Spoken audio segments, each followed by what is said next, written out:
Namaskar and welcome to Sunset Television. I am Vishal Dahiya and you're watching our show Perspective, where we bring you detailed analysis of key national and international issues. Today we're going to talk about Finance Bill 2023. Now on Friday, Lok Sabha passed the Finance Bill 2023, which gives effect to the financial proposals of the central government for the financial year 2023-24. Finance Minister Nirmala Sitharaman introduced 64 official amendments to the Finance Bill, which was tabled in Parliament on 1st of February, along with the budget proposals. Now, the amendments include changes pertaining to the GST Tribunal, a hike in the securities transaction tax, changes to the taxation on real estate investment trusts and infrastructure investment trusts, levy of tax collected at source on all liberalised remittances or remittance schemes within India, and tax on gains arising from multiple mutual fund categories as well. Finance Minister also proposed setting up of a committee to look into the issues related to pension for government employees and evolve an approach to address the need of employees while also maintaining fiscal prudence. So today, in Perspective, we will discuss all aspects of Finance Bill 2023, specifically the amendments which have been brought by the Finance Minister, their importance, their significance as well, and what does those amendments mean for the general public at large. And for more of this, we're joined by a distinguished panel of experts. Let me first introduce them to you, beginning with Subhmay Bhattacharya Ji, who is joining us here in the studio. Subhmay, welcome. He's consulting editor with the Business Standard. We're also joined by two more panelists. Let me introduce them as well. Professor Charan Singh, CEO of Egrow Foundation, is with us, and so is Ms. Mina Chaturvedi. She is ex-executive director of PFRDA, that is Pension Fund Regulatory Development Authority. Welcome to both of you as well. I'll begin with you, Subhmay, and I've tried to give some highlights of what kind of amendments the Finance Minister brought in the Finance Bill. But if you could add on to that and tell us in a nutshell, in a summary, that these are the key amendments which the Finance Minister brought, then from there onwards we can look at those amendments one by one and figure out what they mean. Well, Vishal, the basic reason why these amendments have been brought in is to simplify the tax treatment of investment instruments. That's a major perspective. Even the idea on pension scheme, the committee, that also is supposed to innovate broadly on the same lines. And this goes with what the Finance Ministry and the Government of India has been saying, that we want to ensure that there is more interest coming along on the investment structure of the society. Now, to do that, one of the first things that's happened, and which has occupied a large number or a large space in the newspapers today, is basically the change in the treatment of the debt mutual funds, the capital gain structure. Now, capital gain structure over last, the first time the capital gains tax was introduced was in 1950s, and then from there on, it's gone on. It's with Shanmugam Chetty, who was T.T. Krishnamachari, who was the first one who introduced the capital gains tax. And from there on, almost every single finance minister since 1990s have introduced changes in the capital gains tax. But all of those changes have been on the equity side. So sometimes taxation has been done on the dividends received by shareholders. Sometimes it has been taken away. Sometimes the long-term capital gains tax rates, those have been changed. Indexations have been brought in. Why is indexation? Because that ensures that the taxation rate is calibrated to the inflation rate. Just as you have indexation of wages made, so similarly indexation of interest, of income earned. So all of those, but every one of those was on the equity side. This is the first time when the capital gains tax structure is being touched on the debt side. So that itself shows why, because the debt market in India is one which is like picking up. We are talking about infrastructure investment in a big scale. One of the major instrument of that would be the changes, would be the expansion of the debt market.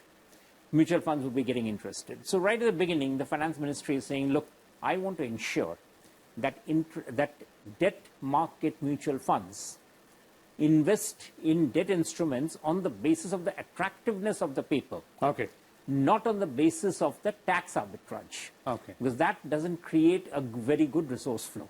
It essentially encourages people to look for these avenues, and that tax-saving avenues. Tax-saving avenues. So it's saying that basically any interest income that comes because debt market in the mutual fund is being looked at mostly as an interest income, just like you get interest income on bank deposits, on provident funds, and so on and so forth. All of those will therefore be taxed at the same rate. Okay. Now, we can go into the details of that later, but that is one of the very major things that's been done. Okay, indeed, we'll look at that aspect as well, and then from the common man's point of view also. But let me first bring in Dr. Charan Singh. Also, Dr. Charan Singh, in terms of these amendments, specifically from the taxation point of view, if you look at either we are talking about STT, that is Securities Transaction Tax, or other instruments like the Real Estate Investment Fund, the Infrastructure Investment Fund as well. How do you look at these changes? Why they were required? Of course, one aspect has been given by Subhmay. And also, what kind of impact will they have? Basically, my own reading of these amendments was very simple. I thought the key thing where they raised the STT rate on futures partially, and then on options also, and also the withholding tax rate to 20% from 10%. I don't know why, but I have a feeling that we need to raise resources so they could see that here is an avenue which we can tap, and probably that is the reason that it has been done. That's my take on it. Okay. And if you look at the other aspect in terms of, taxation, when we're looking at the debt side, not the equity side, as Subhmay is pointing out, being touched for the first time, why is that required? I really, on the debt side, I'm not very sure what was the logic behind it. I'll have to think through this and come back to you, maybe in the course of discussion. Okay. We'll come back to that as well. But, Mr. Chaturvedi, it's not just about changes in the taxation part here, which we're talking about in terms of the amendments which have been brought by the finance minister, but significantly, she has also proposed setting up of a committee led by finance secretary when talking about the pension issues related to the government employees, specifically the new pension scheme, saying that there have been representations from several quarters to take a relook, and that also includes the fiscal prudence part. So, how would you analyze this step, and what can come out of it? Okay. To start with, as I was a part of the initial team which co-authored the PFRDA bill, I would clarify that this new pension scheme was to operate at two levels. It was mainly created to cater to the need of the unorganized informal sector.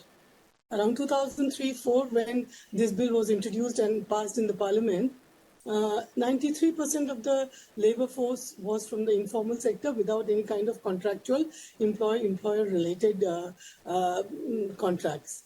As a result, there was virtually no pension umbrella which covered them, whether it was a house help, whether it was a taxi driver or a telewala on the road. We wanted to create some pension umbrella which could cover the unorganized sector. Now, this is also the time you must understand that the Fiscal Responsibility and Budget Management Act on Fiscal Prudence was passed by the Parliament. There is a very intricate connection between the two, because at that time, almost 50% of the central government resources were being pushed towards pensionary and retirement benefits of its employees. And on the whole, the government engaged at the time only about 3% of the workforce. Mm-hmm. And the Fiscal Responsibility Budget Management Act mandated that the revenue deficit of the government should not exceed 3% of the GDP annually. Mm-hmm. Now, under these circumstances, the government had to take a very prudent and fiscal look at its expenses, and they realized that if they go on pushing the pension on the same defined benefit model that we had adopted, soon the expenditure on pension and retirement itself is going to edge out any kind of planned expenditure or investment expenditure or capex in the budget. Mm-hmm. And that is why I think these twin reforms, which I would call the second generation economic reforms, were brought in. This was to make available to the government liquidity for funding its planned schemes, as well as, to invest capex on infrastructure and other such activities. And that is one reason why from 1st January 2004, all the employees who joined Government of India were brought under the new pension scheme. That was the rational fiscal prudence primarily for the government, and also to create the first ever umbrella of pension for the unorganized informal sector, which constituted about 430 million persons at that time, 93% of the labor force. Okay, okay. Subhmay, what can we expect when we are talking about, finance minister making a proposal to set up a committee, in the finance bill itself, making that announcement that a committee will be set up to look into these demands or these proposals which are coming in, the representations which are coming in vis-a-vis NPS. What is it that we can look forward to? Yeah, Vishal, first thing is that the government is making it clear, the central government is making it clear that it's taking head-on the issue about the new pension scheme, the national pension scheme. And as Ms. Mina Chaturvedi rightly pointed out, this was one of the most significant reform that was done in India in post-2000, in the entire financial architecture. We needed that pension reform, and it was done after considerable amount of debate. And that pension reform now is getting sort of pushed back, or there's a threat to it being pushed back, because many states are saying that we want to go back to the old pension scheme, which means that essentially it doesn't matter what a government employee has. Is basically saying that the government employee, just for being a government employee, will get a pension. Now remember the point that she made, 93% of our workforce is in the unorganized sector. So that means the poorest person is actually going to finance the pension of a richer worker. I mean, how much of an injustice is that? We are talking about inequality, we are talking about inequity. I mean, I'm surprised that some political parties actually say that going back to old pension scheme is good. And at the same time, they talk about removing inequity. I mean, how ridiculous is that idea? The new pension scheme clearly says that your pension will be linked to what the instruments earn in the market. Okay. It might, and as of now, the returns that they're showing, even now, is about 9.2% for central government employees and 9.1%, which is good. But point is that whether it's good or bad, it has to be linked to what the economy does. A government employee cannot say that I get pension simply because I was a government employee, and so therefore I am entitled to a largesse from the state. This is ridiculous. So what the finance minister has done is rightly that she said that we'll have a committee. This committee will examine all aspects of it. If there are genuine criticism against the national pension scheme, there always are room for improvements. Those will be improved, those will be changed. And remember, the states who are asking back for the return to the old pension scheme are saying that all the money that we have deposited, it's about 7 trillion till now, give us back that money and then we'll put it back in the old pension scheme. Obviously, they can't do it from the money they're currently getting from their budget. So this is like, unpacking the Indian fiscal order, which is what many of the states have been asking for. Okay. So all those things have sort of stopped, what the finance minister is saying is that we don't accept it, and we look into only what is a genuine grievances and go along with it. So those are therefore I would say that this is a very significant step, and hopefully this will send out the right signal that it has to be thought through. You can't just make a political platform to demand a rollback. What I feel as an initial part architect of this system is that we have not passed on the correct information about the new pension scheme to our employees, and there are certain grey areas which we need to clarify. For example, the old pension, it was available only to those who would complete 33 years of service or take voluntary retirement after 20 years. Whereas this is a pension that you can receive at any time when you decide to leave the government. It is highly portable. You can move from the public sector to the private sector, and this entire concept of the government abandoning its responsibility and not contributing to the pension of its employees is also another falsehood, because they are doing it upfront now. I believe for a contribution of 10% that the employee makes every month, the government is making a matching contribution of 14% towards the pension.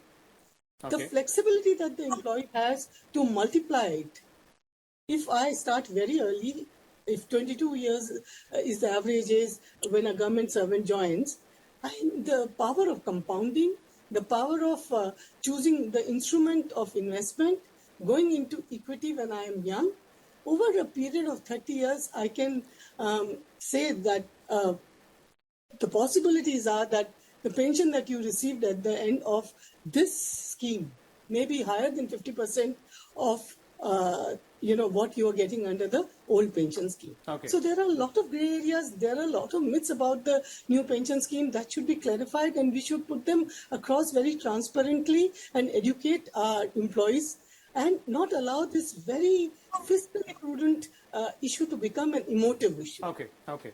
We bring this discussion to an end. Subhmay, quickly, going back to the amendments in the finance bill, and just one larger question, and I'll request you to summarize it as quickly as possible.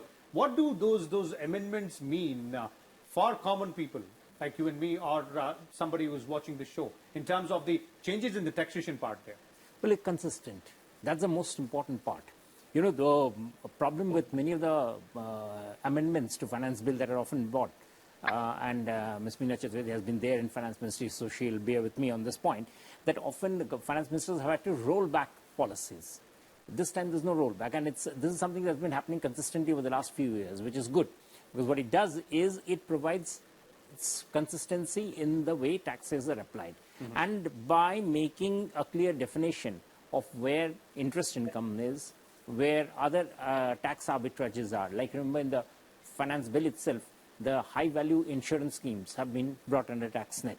Okay. But it's basically ensuring that tax should not be the basis for persons making investments. It should be the importance or the usefulness of that particular instrument, which should guide investment decisions. Okay.